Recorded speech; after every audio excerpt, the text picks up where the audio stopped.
최소 강경화, 최대 김희수까지 두 사람의 낙마를 목표로 총공세를 할 걸로 예상되는데요. 그중에서도 강경화 후보자에게 그 집중 타겟을 해서 그 많은 공세를 할 것 같습니다. 특히 위장전입, 그러니까 이화여고 입학을 위해서 위장전입한 문제에 대해서 말 바꾸기 그 해명이라든가 부동산 그러니까 증여세 탈루, 딸의 탈루 문제, 그리고 미국 국적자임에도 불구하고 건강보험에 그 등재시킨 문제 등 이 좀 구구해 보이는 대목이 상당히 많습니다. 그래서 제가 볼 때는 이런 문제에 대해서 야당이 집요하게 파고들 것 같은데 그러나 어이쿠 세상에 맙소사 과연 전 야당이 강경화 후보자를 청문회에서 낙마시킬 수 있을까? 저는 뭐 별로 걱정 안 합니다. 왜냐하면 이번에 외교통일위원회 그 자유한국당 바른정당 청문위원들이 환상의 라인업을 자랑합니다. 자유한국당에는 서청원, 최경환, 윤상현, 홍문종, 바른정당에는 김무성 등등. 저는 과연 이분들이 강경화 후보자의 위장전입이나 증여세 탈루 의혹 같은 사소한 조족지혈 같은 문제를 검증할 수 있을까? 제 눈에 들보보다 남의 눈에 티끌 탓한다면 국민들이 이것을 어떻게 볼까? 이런 여론에 대한 그 역풍이 불 가능성이 매우 높다. 또 하나는 강경화 후보자의 그 아주 지혜로운 꽤 많은 처신인데요. 전 청와대가 코치했을 걸 가능성이 되게 높은데 나눔의 집을 방문해서 한일 위안부 합의에 대한 문제를 해결하겠다고 이슈한다든가 반기문 전 총장을 면담함으로써 반기문 병장이 강경화 일병을 구하게 나서게 하는 등 제가 정무적으로 이번 청문회에 야당의 비판을 그 염두에 두고 지지층을 결집해서 여론을 통해서 돌파해 나가겠다. 이런 꽤 많은 전략을 보면 저는 상당히 가능성이 높은 거 아니냐. 강경화 후보자에 대한 그 통과 가능성, 임명 가능성이. 전 그렇게 예상해 보겠습니다. 근데 그 위안부 할머니들을 직접 만났던 거 이 부분은 논란이 있는 거 아닌가요? 아니 그렇죠. 예, 사실 지금 이렇게 수많은 의혹들이 있는 후보자가 사실은 청문회 준비를 하면서 또 자숙할 건 자숙을 하고 또 준비할 건 준비하는 그런 모습을 보이는 게 정상 아닌가요?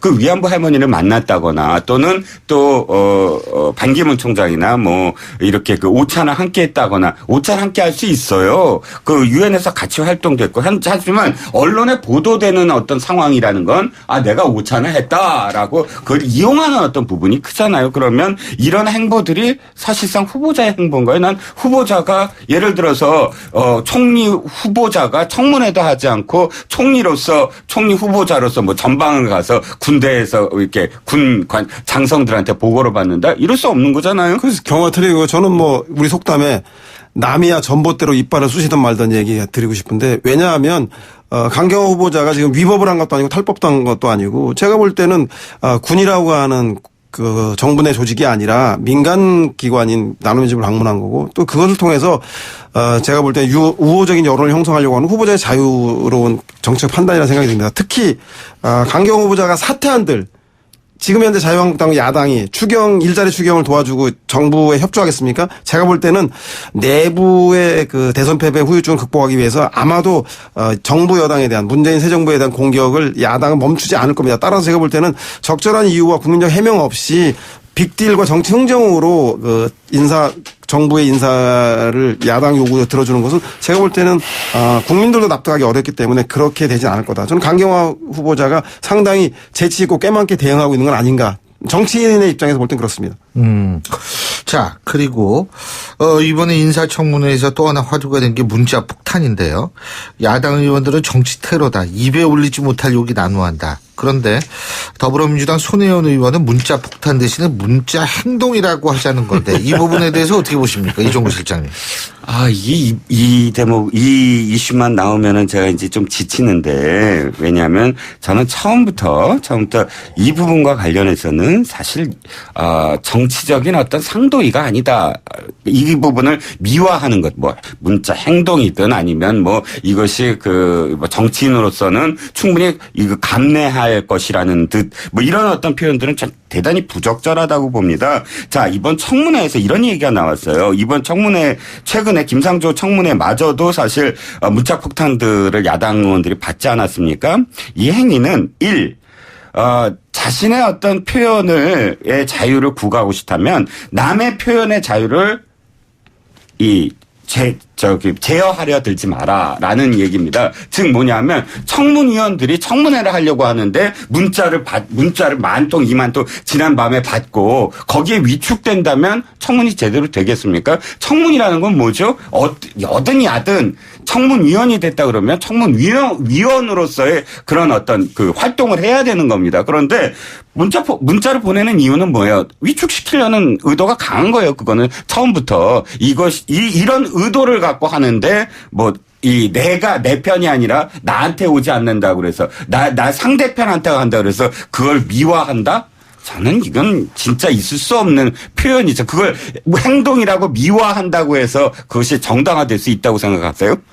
왜 저한테 물어보세요? 저는. 아니, 서영훈 소장님 보내신 거 아니시나요? 네. 저도 이종근 실장님 주장에 일면 동의합니다. 저는 정치적 효과 면에서는, 저효율 고비용성 정치 참여라는 생각이 들어요. 그러니까 문재인 대통령을 지지하는 건 이해하는데 문재인 대통령을 반대하는 사람에 대해서 이렇게 문자 폭탄을 보내는 게 그 사람을 설득할 수 있는 효과가 있는지에 대해서는 회의적이고요. 그렇기 때문에 좀 다른 방식을 써보는 게 어떻겠냐 권하고 싶다는 생각이 들고 다만 이런 유권자들의 행위에 대해서 물론 그분들이 문재인 대통령에 대한 적극적 지지자일지라도 반민주 행위라든가 문자 테러를 규정하는 건 과민한 거 아닌가. 저는 공인이 국회의원으로서 치러야 될 비용이라는 생각이 들고요. 오히려 비난 문자 폭탄 말고도 잘했을 경우에 격려 후원금이 막 쏟아지고 있지 않습니까? 지난번에 유승민 후보가 바른정당이 일부 의원들이 탈당해서 자유한국당으로 돌아가려고 할 때 격려하고 응원하면서 젊은 층들의 후원금이 쏟아지긴 했는데 저는 그런 긍정적 작용이 있다고 봅니다. 따라서 단순하게 비난하는 문자 폭탄뿐만 아니라 정책 제안이라든가 이런 걸 양성화시켜서 직접 민주주의와 참여 민주주의를 통해서 대의제 민주주의라고 하는 국회의원의 제도를 보완하는 그런 역할로 쓰여지는 것이 또 타당하지 않겠는가 그런 생각이 들어서 전 오히려 장려해야 될 일이라 생각한다. 그 대신에 양성하자 이런 주장입니다. 네. 자, 이 부분도 우리가 빼놓을 수 없는 부분이 하나 있는 게 뭐냐면 정유라 씨 구속영장이 기각이 됐습니다. 진짜 어렵게 한국 들어갔는데 이게 좀 허무하다 이런 말들도 나오는데 어떻게 보십니까?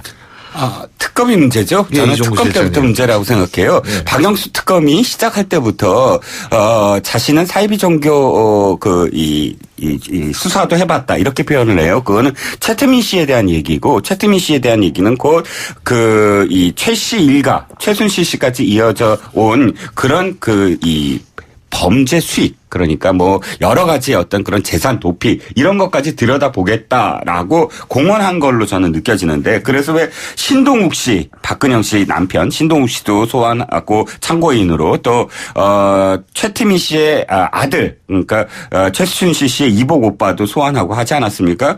그렇게 호들갑을 떨고 그 후에 어떻게 됐죠? 사실 정유라 씨에 대한 어떤 그 혐의가 업무방해죄하고 위계에 의한 공무집행 방해죄인데 그건 청담고등학교와 그다음에 이화여대 부정입학과 출석 문제에 대한 어떤 그 허위 작성입니다. 그 문제를 갖고 당시 미성년자였던 학생이었던 정유라 씨를 주범으로 구속을 할 수 있느냐. 그 이외의 부분들은 왜 그러면 이번에 이 구속영장 청구 못 했느냐. 그러면 그동안의 어떤 수사는 뭐 했느냐. 이런 질타를 받아 마땅하다는 거죠. 네.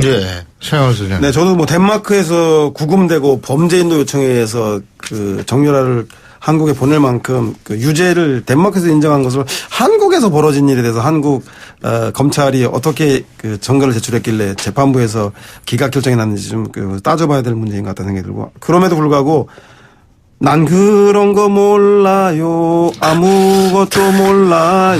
저 아침부터 좀 죄송합니다. 청취자 여러분 정말 제가 대신 사과드리겠습니다. 예, 정유라 씨가 어떻게 보면 솔직한 철부지처럼 보이지만 철저하게 이경재 변호사를 통해서 법리적 조언을 받아서 최순실 박근혜 전 대통령과의 관계는 전혀 모른다. 2대 삼성 뇌물 말은 어머니가 한 일이라서 난 전혀 모른다라고 한 일관된 모르쇠 전략이 재판부에 통한 게 아닌가 싶고요. 그럼에도 불구하고 윤석열 중앙지검장이 새로 임명이 되고 문재인 정부에서 국정농단에 대한 재수사 의지가 높기 때문에 제가 볼 땐 검찰이 영장을 재청구할 거다. 다만 이대 부정입학에 대한 업무방해 혐의라든가 청담고 출석 조작에 대한 공무집행 방해 혐의가 아니라 최순실 씨와 딸이 독일에서 그 주택을 구입하는 등 범죄 수익의 은닉을 위한 외환거래법 위반이라든가 그리고 38억의 삼성 코레스포츠에 삼성이 그 38억을 지원했던 뇌물죄 문제에 대해서 당시에 코레스포츠 이사였고 그리고 실제 수혜자였던 정유라 씨에 대해서 여죄를 조사해서 아마 금주내로 저는 구속영장을 검찰이 재청구하지 않을까. 그래서 그 결과를 좀 지켜봐야 되겠다는 생각이 듭니다. 재청구. 정유라 씨 보면 예. 저는 이 생각이 들어요. 모른다라고 하잖아요. 진짜 모르는 거를 모르는 게 아니라 자기가 몰라야 될 거를 정확하게 알아요. 그렇죠. 그 범죄 조력을 내가 받는 뭘 거죠. 몰라야 되느냐를 정확하게 아는 것. 그게 굉장히 사실은 오늘 중요한 거거든요. 오늘 야자 키포인트 키워드입니다, 이게. 몰라야 될 걸 정확히 한다. 그러니까 모른다는 대답이 아주 정확하게 몰라야 될 부분에서 나오거든요. 몰라야 될 걸 정확하게 한다. 그러니까 모르는 사람이 아닌 거죠. 모르는 그게 사람이 참- 아닌 거죠. 참 그 힘든 제일 어려운 게 제일 어려운 건데. 모르는 걸 그걸 정확히 해내다니. 한다는 거 이거 엄청난 거예요. 아니, 시험 이거. 볼 때 원래 정답을 찍기는 쉬운데 그 정답을 다 피해가긴 정말 어렵거든요. 예, 아니, 네. 그리고 모르는 걸, 몰라야 되는 걸 모른다. 이게 대단한 몰라야 거죠. 되는 거 안다. 몰라야 되는 거, 뭐를 몰라야 되는지를 안다. 안다. 그게 키포인트. 대단한 거네요. 최소 강경화, 최대 김희수까지 두 사람의 낙마를 목표로 총공세를 할 걸로 예상되는데요. 그중에서도 강경화 후보자에게 그 집중 타겟을 해서 그 많은 공세를 할 것 같습니다. 특히 위장전입, 그러니까 이화여고 입학을 위해서 위장전입한 문제에 대해서 말 바꾸기 그 해명이라든가 부동산 그러니까 증여세 탈루, 딸의 탈루 문제, 그리고 미국 국적자임에도 불구하고 건강보험에 그 등재시킨 문제 등 이 좀 구구해 보이는 대목이 상당히 많습니다. 그래서 제가 볼 때는 이런 문제에 대해서 야당이 집요하게 파고들 것 같은데, 그러나 어이쿠 세상에 맙소사, 과연 전 야당이 강경화 후보자를 청문회에서 낙마시킬 수 있을까? 저는 뭐 별로 걱정 안 합니다. 왜냐하면 이번에 외교통일위원회 그 자유한국당 바른정당 청문위원들이 환상의 라인업을 자랑합니다. 그 총리로서 총리 후보자로서 뭐 전방을 가서 군대에서 이렇게 장성들한테 보고를 받는다 이럴 수 없는 거잖아요. 그래서 경우가 틀리고 저는 뭐 우리 속담에 남이야 전봇대로 이빨을 쑤시던 말던 얘기 드리고 싶은데 왜냐하면 강경화 후보자가 지금 위법을 한 것도 아니고 탈법도 한 것도 아니고 제가 볼 때는 군이라고 하는 그 정부 내 조직이 아니라 민간 기관인 나눔의 집을 방문한 거고 또 그것을 통해서 제가 볼 때 우호적인 여론을 형성하려고 하는 후보자의 자유로운 정책 판단이라는 생각이 듭니다. 특히 강경화 후보자가 사퇴한들 지금 현재 자유한국당 야당이 일자리 추경을 도와주고 정부에 협조하겠습니까? 제가 볼 때는 내부의 그 대선 패배 후유증을 극복하기 위해서 아마도 정부 여당에 대한 문재인 새 정부에 대한 공격을 야당은 멈추지 않을 겁니다. 따라서 제가 볼 때는 적절한 이유와 국민적 해명 없이 빅딜 자유한국당에는 서청원, 최경환, 윤상현, 홍문종, 바른정당에는 김무성 등등. 저는 과연 이분들이 강경화 후보자의 위장전입이나 증여세 탈루 의혹 같은 사소한 조족지열 같은 문제를 검증할 수 있을까? 제 눈에 들 바보다 남의 눈에 티끌 탓한다면 국민들이 이것을 어떻게 볼까? 이런 여론에 대한 그 역풍이 불 가능성이 매우 높다. 또 하나는 강경화 후보자의 그 아주 지혜로운 꽤 많은 처신인데요. 전 청와대가 코치했을 걸 가능성이 되게 높은데 나눔의 집을 방문해서 한일 위안부 합의에 대한 문제를 해결하겠다고 이슈한다든가 반기문 전 총장을 면담함으로써 반기문 병장이 강경화 일병을 구하게 나서게 하는 등 제가 정무적으로 이번 청문회에 야당의 비판을 그 염두에 두고 지지층을 결집해서 여론을 통해서 돌파해 나가겠다. 이런 꽤 많은 전략을 보면 저는 상당히 가능성이 높은 거 아니냐. 강경화 후보자에 대한 그 통과 가능성, 임명 가능성이. 전 그렇게 예상해 보겠습니다. 근데 그 위안부 할머니들을 직접 만났던 거, 이 부분은 논란이 있는 거 아닌가요? 아니 그렇죠. 예, 사실 지금 이렇게 수많은 의혹들이 있는 후보자가 사실은 청문회 준비를 하면서 또 자숙할 건 자숙을 하고 또 준비할 건 준비하는 그런 모습을 보이는 게 정상 아닌가요? 그 위안부 할머니를 만났다거나 또는 또 반기문 총장이나 뭐 이렇게 그 오찬을 함께 했다거나 오찬 함께 할 수 있어요. 그 유엔에서 같이 활동됐고 하지만 언론에 보도되는 어떤 상황이라는 건 내가 오찬을 했다라고 그걸 이용하는 어떤 부분이 크잖아요. 그러면 이런 행보들이 사실상 후보자의 행보인가요? 난 후보자가 예를 들어서 총리 후보자가 청문회도 하지 않고 정치 흥정으로 그 정부의 인사를 야당 요구에 들어주는 것은 제가 볼 때는 국민들도 납득하기 어렵기 때문에 그렇게 되진 않을 거다. 저는 강경화 후보자가 상당히 재치 있고 꽤 많게 대응하고 있는 건 아닌가. 정치인의 입장에서 볼 땐 그렇습니다. 자, 그리고, 이번에 인사청문회에서 또 하나 화두가 된 게 문자 폭탄인데요. 야당 의원들은 정치 테러다. 입에 올리지 못할 욕이 난무한다. 그런데 더불어민주당 손혜원 의원은 문자 폭탄 대신에 문자 행동이라고 하자는 건데 이 부분에 대해서 어떻게 보십니까? 이종구 실장님. 이 대목, 이 이슈만 나오면은 제가 이제 좀 지치는데, 왜냐하면 저는 처음부터 이 부분과 관련해서는 사실, 정치적인 어떤 상도이가 아니다. 이 부분을 미화하는 것, 문자